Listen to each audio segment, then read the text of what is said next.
వేడికి తట్టుకోలేకపోతున్నా. మలమల మాడుతున్న ఈ ఎండలో తాగడానికి గుక్కెడు నీళ్లు కూడా దొరకడం లేదు. ఎవరిని అడిగినా చేదరించుకుంటున్నారు. గొంతెండుకుపోతుంది. తాగడానికి ఎక్కడ వెతికినా ఈ కరువు కాలంలో గుక్కెడు నీళ్లు దొరకడం లేదు. తినడానికి ఏమీ కూడా దొరకడం లేదు. నాది కానీ ఈ దేశంలో అడుగుపెట్టి దుర్వ్యాపారములు చేసి భ్రష్టుడనే జీవితాన్ని నేను అనుభవిస్తున్నాను. చాలా బాధపడవలసి వస్తుంది. ఈ ప్రాంతీయుడను కాదు, నన్ను ఎవరు చేరదీస్తారు, ఎవరు నన్ను ఆదరిస్తారు? తండ్రిని అన్నను ఎదిరించి చెడిపోయిన నా జీవితంతో ఈ దేశంలో అడుగు పెట్టాను.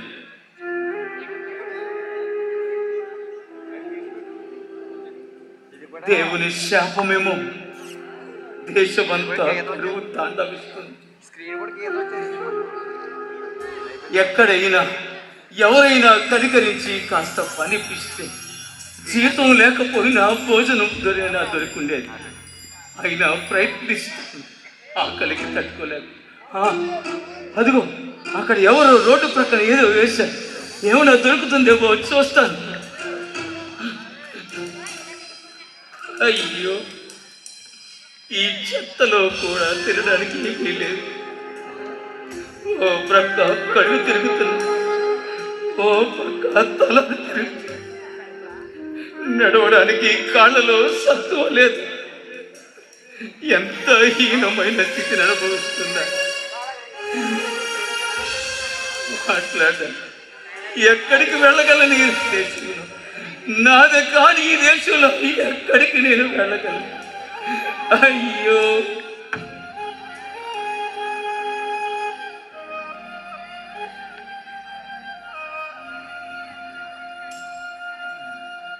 అయ్యయ్యో, ఎవరో ఇతను? ఏ ప్రాంతం వాడో? సృహ తప్పి పడిపోయి ఉన్నాడు. అయ్యో అయ్యో,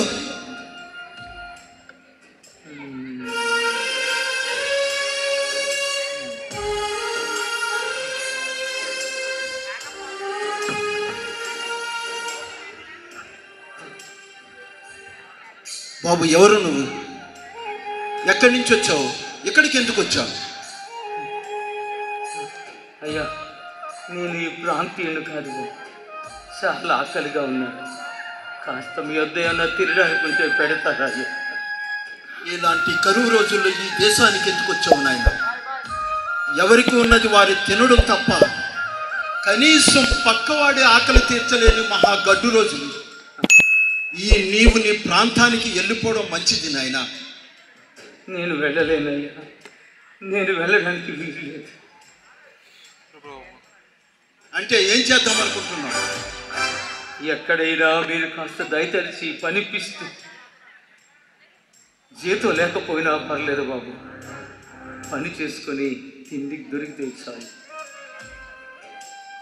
తండ్రిని అన్నను ఎదిరించి నా ధనాది ఖాళీ దేశంలో అడుగు పెట్టాను. జీవితం కూలిపోయింది. నాన్న వాళ్ళందరూ నాకు దూరం అయిపోయారు. ఇక దిక్కు లేదయ్యా, దిక్కు లేదు. అంటే ఇంత చిన్న వయసులో ఇంత నలిగిపోతున్నావు? నీ దేశానికి నువ్వు వెళ్ళిపోవచ్చుగా. కోవిల లాంటి ఇంటిని విడిచిపెట్టాను. చాలా కరువును అనుభవించి జీవితాన్ని ఇలాగే మొత్తం నాశనం చేసుకున్నాను. కానీ ఆకలిని తట్టుకోలేకపోతున్నాను. కాస్త మీ నుండి ఏదైనా. ఓహో, సకల సౌఖ్యములకు అలవాటు పడి తనకు తానే ఒక లోకం అనుకుంటూ గర్వపడి నశించకపోయిన వారిలో కూడా నీవు ఒకడివేనన్నమాట. అయితే ఇప్పుడు ఏం చేద్దాం అనుకుంటున్నావు? జీతం లేకపోయినా పర్వాలేదయ్యా,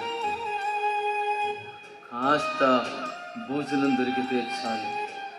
ఏదైనా పని పెంచండి అయ్యా. బాగా బ్రతికి చెడినవాడు. నేను పనిపిస్తే చేస్తావా? చేస్తాను బాబు, చేస్తాను. మీరు పనిపిస్తే తప్పనిసరిగా చేస్తానయ్యా. మరి నీచు అనుకోకూడదు సుమా. కడుపు నిండితే చాలయ్యా. అయితే పందుల్ని మేపుతావా? మరి పందుల్లా నేనా? కనీసం ఎన్నడూ దగ్గర నుండి కూడా వాటిని చూడలేదు. నేను ఎలా మేపగలనయ్యా, ఎలా మేపగలను? ఇదిగో అబ్బాయి, నీకు ఇష్టమైతే పందుల్ని మేపడానికి వెళ్ళు, లేదంటే నీ ఇష్టం. మరి వెళ్తాను, ఖచ్చితంగా వెళ్తాను సార్. తినడానికి తిండి లేదు, తాగడానికి నీళ్ళు లేదు. మీరు పనిపిస్తే చేస్తాను, ఖచ్చితంగా వెళ్తానండి. ఇదిగో అబ్బాయి, నా దగ్గర కొద్దిగా నీళ్లు ఉన్నాయి. ఈ నీళ్లు బుడ్లో నీళ్లు త్రాగుతూ నేను చెప్పే ప్రదేశానికి చేరుకో. అది చాలా పెద్ద ఎడారి, భయంకరమైన విషసర్పాలు ఉంటాయి సుమా. జాగ్రత్తగా వెళ్ళు, బయలుదేరు, ప్రొద్దుపోద్దు.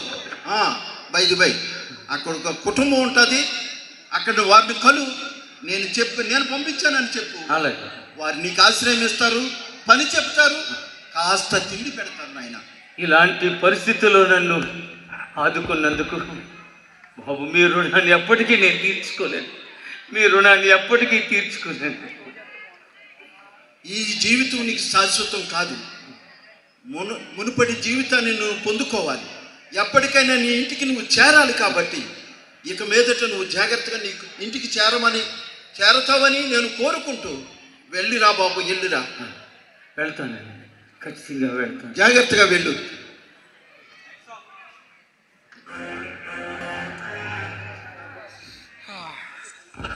బాహుబలి కూడా ఎంత తీసుకుంటారు? బాహుబలి కూడా ఎంత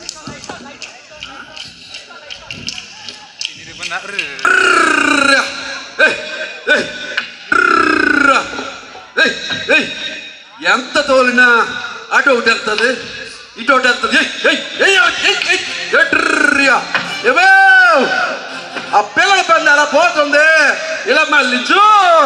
అది నా మాట వింటలేదు మావా. మాట వింటలేదా? నన్ను అయితే మాటినట్టుగా చేసుకుంటావా? నేనైనా నీ మాట వింటాను కానీ అవి పందులే నీ మాట ఎట్టంటాయి. కళ్ళే తిరిగి తిరిగి కాళ్ళు ఆగేస్తున్నాయి. కూకుందని రా మావా. ఏడి కూకుడు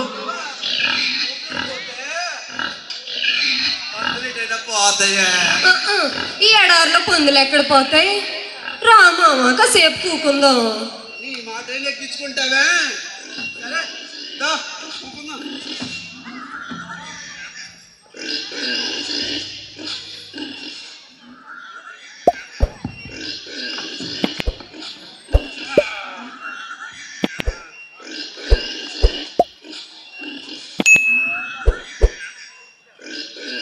అవును కానీ మనం ఎట్టా కూకుండి పోయాం. ఆ పిల్లల బందేమో పిల్లల తీసుకుపోతా, ఊరికాడేమో పందులు మేపనెత్తలేదా? ఇక్కడ చూస్తే మేతలేదు, పందులు బాగా చిక్కుపోతున్నాయే. ఏం చేస్తాంలే మావా, ఎంత చెట్టుగా అంతే కాయ.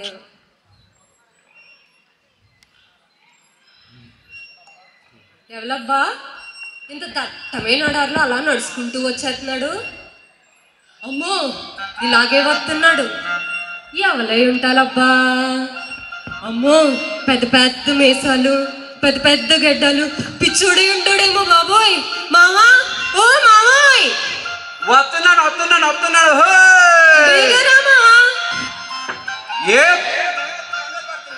అదిగో దూరాన్ని చూడు, ఎవడో పిచ్చుడు ఎడారిలో పడి మన వైపే వచ్చేస్తున్నాడు. అవునోయ్, నిజమే, పిచ్చోడు బాబోయ్, భయమేస్తుంది బాబోయ్. మరి అలా చూస్తావేంటి? వెళ్ళి తరిమే. నువ్వు కూడా రాయే. సిగ్గు లేదు, మొగోడు అంట మొగోడు. ఆడదాన్ని తోడు లేకుండా ఏమీ చేయలేడు. ఆయన చూస్తే భయమేస్తుంది. నువ్వు వెళ్ళి పట్టుకోయే, నేను వచ్చి కొట్టేస్తాను. అలా కాదు, ఆయన చూస్తే ఎలా పట్టుకుంటావు? ఈ కర్రతోటి కొట్టేద్దాం ఆయన. పట్టుకో ఈ కారు పట్టుకో. ఆడ వస్తున్నాడు కదా, వచ్చినట్టునే అన్ని ఒక దెబ్బేసేద్దాం. ఓ నాన్నా ఒక దెబ్బ కొట్టినాడు, వెళ్ళేలా లేడు. ఇంకొక దెబ్బ కొడు. నన్ను ఎందుకు కొడుతున్నారు? మీ యజమాని మీ వద్దకు నన్ను పంపించాడు. అవునా? ఎక్కడికి ఎందుకు పంపించినట్టు? ఆయన పందుల మందలు మీరు మేపుతున్నారు కదా, మీకు సహాయం చేయడానికి నన్ను ఇక్కడికి పంపించారు. నువ్వా? మాకా సాయమా? నేను చూస్తా ఉంటే ఆ పందుల్ని మమ్మల్ని కూడా తినేసేలా ఉన్నావు. నువ్వు ఆగవే, పూర్తిగా చెప్పని. ఆకలితో ఉన్న నన్ను చూసి కనీసం కాస్త మీ దగ్గరకు వచ్చి పనిచేస్తే కొద్దిగానైనా భోజనం పెడతారు అని ఇక్కడ మీ వద్దకు పంపించారు. మా కర్మ కొద్దీ నేను పంపించాడు.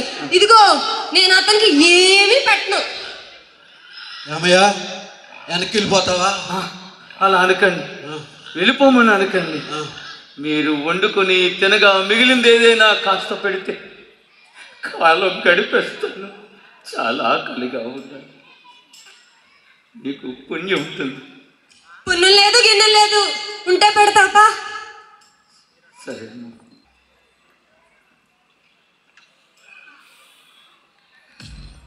ఏమే, రాత్రి అయిపోయినది. పొద్దుత్తా పందులు మేపుకుని వచ్చి కూకుని పోయాం. ఇప్పుడు చూస్తే మన చేతులనేమో మన బుడ్డోడు ఉన్నాడు. మంచి నోడు, చాలా ముద్దుగా, చాలా అందంగా, బుజ్జిగా ఉంటాడు కదా. అన్ని ఎత్తుకుని ముద్దులాడుతూ ఉంటే ఎంత హాయిగా ఉంటుందో. అడు భలే మారం చేస్తాడే. బాగానే చెప్పాలే మావా. మనం ఎంత ముద్దు చేసినా పంది పిల్లే ఒకసారి ఒళ్ళోంచి దూకి బురదలో పోయి దొరుకుతుంది. చాలా సిరాకు వచ్చేస్తుంది.